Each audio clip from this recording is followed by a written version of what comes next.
Hello my dear student, आप सभी का एक बार फिर से आपके अपने यूट्यूब चैनल प्रॉक्सिमा क्लासेस में स्वागत है मेरे बच्चों। आप सब जितने बच्चे हैं सभी फटाफट जुड़ जाएंगे मेरे स्कूलों। फटाफट आज का ये सेशन बहुत इंपॉर्टेंट होने वाला है। प्रॉक्सिमा क्लासेस पे 10th क्लास का सोशल साइंस का टॉप 20 लघु उत्तरीय आपके सामने आ चुका है बच्चों। फटाफट जुड़ जाइए जितने भी बच्चे हैं, फटाफट जुड़िए मेरे स्कूलों। सभी बच्चे जितने भी हैं, विश्वजीत, हर्ष, मौसम, नीतीश, दीपक, रिया, मुस्कान, खुशी, आर्यन, पूजा, फटाफट जुड़ जाइए बच्चे। आपके सामने है टॉप 20 लघु उत्तरीय प्रश्न। मनीषा, प्रीतम, सोनम, सपना, सुमन, अनुभव, पंकज, तनीषा, मौसम, आरडीएक्स, पूजा, अंजलि, आर्यन, शालिनी, जितने बच्चे हैं सब फटाफट जुड़ जाएंगे। आज का ये सेशन बहुत आपके लिए इंपॉर्टेंट होने जा रहा है। चलिए पहला क्वेश्चन देखेंगे। टॉप फर्स्ट, साइमन कमीशन का गठन क्यों किया गया? भारतीयों ने इसका विरोध क्यों किया? बहुत इंपॉर्टेंट क्वेश्चन है, आपको इसका जवाब देना है बच्चों। देखिएगा, इसका आंसर बोल रहा है 1919 ईस्वी के भारत सरकार अधिनियम में यह व्यवस्था की गई थी कि 10 वर्ष के पश्चात, देखिएगा एकदम बहुत अच्छे से समझिएगा इसको, 10 वर्ष के बाद, देखिएगा कह रहा है 10 वर्ष के बाद एक ऐसा आयोग नियुक्त किया जाएगा जो इस बात की जांच करेगा कि इस अधिनियम में कौन कौन से परिवर्तन संभव है। अतः ब्रिटिश प्रधानमंत्री ने समय से पूर्व 10 वर्ष पूरा भी नहीं फिर भी उससे पूर्व सर जॉन साइमन के नेतृत्व में 8 नवंबर 1927 को साइमन कमीशन की स्थापना की। इसके सभी 7 सदस्य अंग्रेज थे। इस कमीशन का उद्देश्य संवैधानिक सुधार के प्रश्न पर विचार करना था। इस कमीशन में किसी भी भारतीय को शामिल नहीं किया गया, जिसके कारण भारत में इस कमीशन का तीव्र विरोध हुआ। इसका मुख्य कारण है बच्चों, समझिएगा कि जो 7 सदस्य थे वो टोटल का टोटल अंग्रेज थे, एक भी भारतीय सदस्य शामिल नहीं किए गए, इसीलिए इसका विरोध किया गया। चलिए चलते हैं दूसरा क्वेश्चन पे। गांधी ने खिलाफत आंदोलन को समर्थन क्यों दिया? देखिएगा बच्चों, कह रहा है, क्वेश्चन है एकदम बहुत इंपॉर्टेंट है, गांधी ने खिलाफत आंदोलन का समर्थन क्यों किया? आंसर है, गांधी ने हिंदू मुस्लिम एकता के लिए खिलाफत आंदोलन का समर्थन किया था, क्योंकि गांधी को भारत में एक बड़ा जन आंदोलन, असहयोग आंदोलन चलाना था। क्लियर बच्चों? एकदम फटाफट सेशन कंप्लीट हो जाएगा, एकदम जुड़े रहें। आपका ये एकदम इंपॉर्टेंट होने जा रहा है। आप अगर इस क्वेश्चन को नहीं जानते हैं, जो क्वेश्चन आपको पढ़ा हुआ नहीं है, प्लीज इसे नोट डाउन कर लेंगे। रॉलेट एक्ट से आप क्या समझते हैं, इसका विरोध क्यों हुआ? तीसरा क्वेश्चन आपके स्क्रीन पे है, कह रहा है उत्तर में भारत में बढ़ती हुई राष्ट्रवादी घटनाओं एवं असंतोष को दबाने के लिए रॉलेट एक्ट को लाया गया था, जिसके अंतर्गत सरकार किसी भी व्यक्ति को बिना साक्ष्य एवं वारंट के भी गिरफ्तार कर सकती थी। इस अधिनियम के अंतर्गत एक विशेष न्यायालय के गठन का प्रावधान था, जिसके निर्णय के विरुद्ध कोई अपील नहीं की जा सकती थी, इसलिए इसका विरोध हुआ मेरे बच्चों। ठीक है, चलिए, इसे काला कानून के नाम से भी जाना जाता था। चलिए मेरे बच्चों, चौथा नंबर क्वेश्चन आपके स्क्रीन पे है, बिहार के किसान आंदोलन पर एक टिप्पणी लिखें। एकदम टीटीआई क्वेश्चन है, ये क्वेश्चन आपके एग्जाम में एकदम छपेगा बच्चों, इसे आप टीटीआई कर लेंगे। ठीक है, चलिए देखेंगे इसका आंसर। बिहार में किसान आंदोलन पर एक टिप्पणी लिखने बोलेगा। देखिएगा, कह रहा है क्या 1920 के दशक में, ठीक है बच्चों, यानी 1920, 21, 22, 23 के दशक में बिहार के किसानों ने अपने को संगठित करना शुरू किया। ठीक है, किसानों के प्रति उदासीन रवैये का फायदा उठाकर वामपंथियों ने उन्हें किसान सभाओं के गठन हेतु प्रेरित किया। ठीक है, फलता 1922-23 में मुंगेर में शाह मोहम्मद जबैर की अध्यक्षता में किसान सभा का गठन किया गया। बिहार के किसान आंदोलन के एक प्रमुख नेता के रूप में स्वामी सहजानंद सरस्वती का नाम का विशेष उल्लेखनीय है। ठीक है बच्चों, बिहार के किसान आंदोलन पर एक टिप्पणी हो गया। देखिए बच्चों, एक टिप्पणी जरूर पूछेगा आपका शॉर्ट रूप में। पांचवा नंबर क्वेश्चन आपके स्क्रीन पे है, कह रहा है साइमन कमीशन पर एक संक्षिप्त टिप्पणी लिखिए। देखिएगा, एकदम रिवीजन करवा रहे हैं आप, फटाफट एक बार बस देखते जाइए, कहानी के तौर पर अच्छे से समझिए, आपका हो जाएगा। साइमन कमीशन, अभी हम इससे पहले बताए थे कि साइमन कमीशन का गठन हुआ था, जिसमें 7 अंग्रेज सदस्य थे, वही क्वेश्चन है, उसी का विस्तार है। साइमन कमीशन के गठन का उद्देश्य 1919 के अधिनियम द्वारा स्थापित उत्तरदायी शासन की स्थापना के किए गए प्रयासों की समीक्षा करना एवं आवश्यक सुझाव देना था। साइमन कमीशन फरवरी 1928 में भारत आया। कब आया बच्चों? साइमन कमीशन फरवरी 1928 में। एक ऑब्जेक्टिव यहीं से बन जाता है। आयोग के मुंबई पहुंचने पर इसका स्वागत काले झंडों एवं प्रदर्शनों से किया गया एवं साइमन वापस जाओ के नारे लगाए गए। देश भर में विरोध प्रदर्शन हुआ, जिसका जवाब अंग्रेजी सरकार ने लाठी से दिया। इसी प्रदर्शन में लाला लाजपत राय की मृत्यु हो गई बच्चों, सिर पे लाठी लगने से। लाला लाजपत राय, ठीक है, लाला लाजपत राय की मृत्यु हो गई। चलिए बच्चों, छठे नंबर क्वेश्चन पे चलते हैं। छठा नंबर क्वेश्चन आपके स्क्रीन पे आ रहा है, देखेंगे। कह रहा है असहयोग आंदोलन में चौरी चौरा की घटना का क्या महत्व है? देखिएगा इसका आंसर बहुत ही इंपॉर्टेंट एकदम बहुत तगड़ा क्वेश्चन है ये, एकदम आपके एग्जाम में छपेगा, इसलिए आप इसको विशेष रूप से ध्यान दीजिएगा। कह रहा है असहयोग आंदोलन पूर्णतः अहिंसक आंदोलन था जिसमें हिंसा का कोई स्थान नहीं था, क्योंकि इसका जो है नेतृत्व जो है गांधी कर रहा था, इसलिए यह अहिंसक था। लेकिन 5 फरवरी 1922 एकदम डेट याद रखिएगा, 5 फरवरी 1922 गोरखपुर उत्तर प्रदेश के चौरी चौरा नामक स्थान पर आंदोलनकारियों की भीड़ ने पुलिस थाना पर हमला कर उन अनेक पुलिसकर्मियों को जिंदा जला दिया। ठीक है बच्चों, अनेक पुलिसकर्मियों को क्या किया, जिंदा जला दिया। इस घटना से गांधी काफी दुखित हुए और उन्होंने तत्काल असहयोग आंदोलन को वापस लेने का निर्णय किया। देखिए बच्चों, सारे क्वेश्चन को आप एक कहानी के माध्यम से समझिए, आपको अच्छे से समझ में आएगा।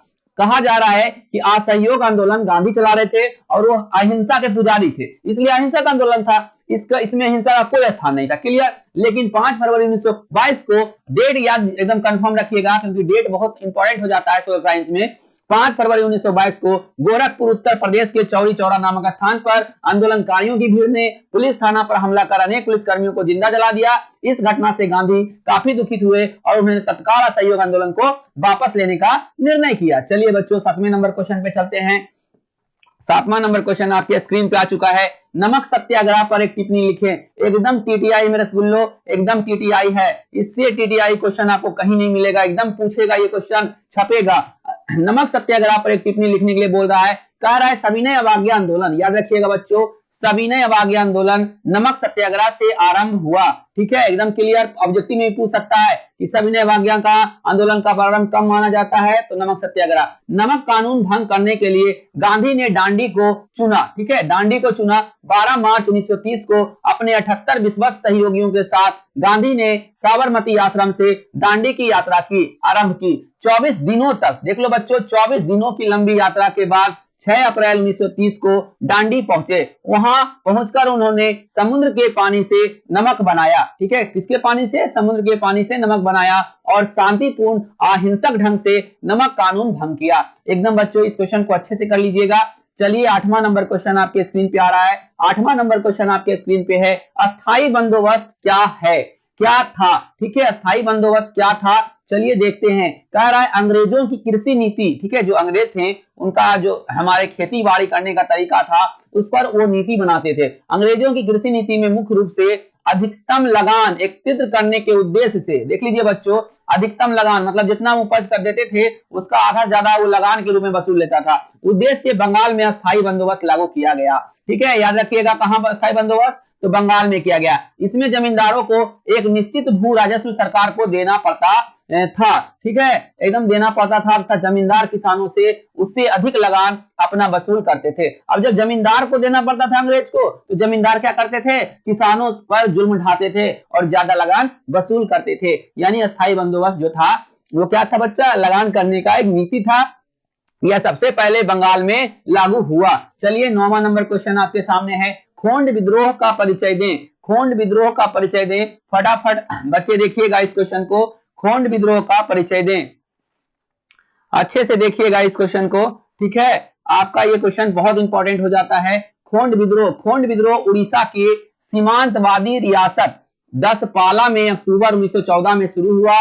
यह विद्रोह उत्तराधिकारी विवाद से आरंभ हुआ, परंतु शीघ्र ही इसके अलग रूप धारण कर लिए। इसके विस्तार को रोकने के लिए ब्रिटिश सरकार ने विद्रोह को क्रूरतापूर्वक दबा दिया। ठीक है बच्चों, खोंड विद्रोह का परिचय हो गया। चलिए अगले क्वेश्चन पे चलते हैं। अगला क्वेश्चन आपके सामने है बच्चों, देखिएगा 10वां नंबर क्वेश्चन इस सेशन का हाफ हो चुका है। देख लीजिए कितना स्पीड आपका ये सेशन चल रहा है बच्चों। ठीक है, आप सिर्फ 10 से 15 मिनट दीजिए, आपका 20 कंप्लीट हो जाएगा। ठीक है, बिहार में धान की फसल के लिए उपयुक्त भौगोलिक दशाओं का उल्लेख करें। देखिए बच्चों, कह रहा है ये क्वेश्चन कि बिहार में धान जो उपजता है, चावल जो उपजता है, उसके लिए भौगोलिक दशा क्या होगा। देख लीजिए बिहार में धान की फसल के लिए भौगोलिक दशाएं, पहला और दे रहा है उष्णार्द्र जलवायु, दूसरा दे रहा है तापमान 22 डिग्री सेल्सियस से 32 डिग्री सेल्सियस के बीच, तीसरा दे रहा है वर्षा 150 सेंटीमीटर से 200 सेंटीमीटर के बीच, चौथा दे रहा है मिट्टी जलोढ़ चिकनी, पांचवा दे रहा है बुआई जून से अगस्त, कटाई सितंबर से नवंबर के बीच। ठीक है बच्चों, कटाई सितंबर से नवंबर के बीच। चलिए क्लियर हो गया। चलिए अगले क्वेश्चन पे चलते हैं। 11वां नंबर क्वेश्चन, बिहार में अदरक कहां कहां मिलता है, इसका क्या उपयोग है। चार देखिएगा, बहुत ही शानदार क्वेश्चन है ये। बिहार में अवरक झारखंड के सीमावर्ती क्षेत्रों में नवादा, जमुई जिलों में पाए जाते हैं। यहाँ का अवरक सर्वोच्च कोटि का है। याद रखिएगा, जो नवादा और जमुई में पाया जाता है सर्वोच्च कोटि का है। इसका अधिकतर उपयोग विद्युत कुचालक होने के कारण, विद्युत का कुचालक होता है अवरक, विद्युत उपकरण निर्माण में होता है। ठीक है, इसके अलावा वस्त्र निर्माण, रंग रोगन, गुलाल, अबीर में इसका उपयोग होता है। ठीक है मेरे स्कूलों, क्लियर। चलिए अगले क्वेश्चन पे चलते हैं। 12वां नंबर क्वेश्चन आपके स्क्रीन पे है। बिहार की कोई 2 जल विद्युतीय परियोजनाओं के नाम लिखें। चलिए देखिएगा बच्चों फटाफट, ठीक है, फटाफट चलेगा ये सेशन। बिहार की 2 जल विद्युत परियोजना देख लीजिए आंसर में, इसी टाइप से लिख दीजिएगा। पहला है पश्चिमी सोन नहर जल विद्युत परियोजना। देखिए बच्चों, अगर आप इस क्वेश्चन को जान रहे हैं तो कमेंट में यस करेंगे, अगर नहीं जान रहे तो नो करेंगे, और इसको जो है आप कॉपी में नोट डाउन करेंगे और इसको याद करेंगे। बहुत इंपॉर्टेंट सिलेक्टेड क्वेश्चन है। पश्चिमी सोन नहर जल विद्युत परियोजना जो डेहरी रोहतास जिले में सोन नहर पर बनी है। दूसरा है बच्चों कटैया जल विद्युत परियोजना जो कोसी की सहायक कटैया नदी पर सुपौल जिलों में स्थित है। क्लियर मेरे बच्चों। चलिए 12 नंबर क्वेश्चन आपका क्लियर हो चुका है। 13वें नंबर क्वेश्चन पे चलेंगे। 13वां नंबर क्वेश्चन आपके स्क्रीन में है। बिहार में रज्जु मार्ग का उपयोग कहां होता है। एकदम टीटीआई है, एकदम टीटीआई मेरे बच्चों, छपेगा ये क्वेश्चन। कह रहा है इसका उपयोग मुख्यतः राजगीर, देख लीजिए बच्चों, इसका मुख्य राजगीर गृधकुट पर्वत पर, जो राजगीर का पहाड़ है मेरे रसगुल्लो, याद कर लीजिए, उसका नाम है गृधकुट। शेखपुरा का पहाड़ भी पूछ सकता है आपको, राजगीर का पहाड़ का नाम है गृधकुट पर्वत पर बौद्ध शांति सपूत पर जाने के लिए रज्जु मार्ग का जो झुलवा लगा हुआ है बच्चों, जो लिफ्ट लगा हुआ है उसी को रज्जु मार्ग कहते हैं। रज्जु मार्ग का विकास किया गया। इसका निर्माण सन, देख लीजिए बच्चों, इसमें भी लिखा हुआ है, बहुत इंपॉर्टेंट क्वेश्चन है। निर्माण सन 1972 में जापान सरकार द्वारा की गई थी। यानी जो झुलवा लगाया गया है बच्चों, वो जापान सरकार के द्वारा 1972 में लगाया गया था।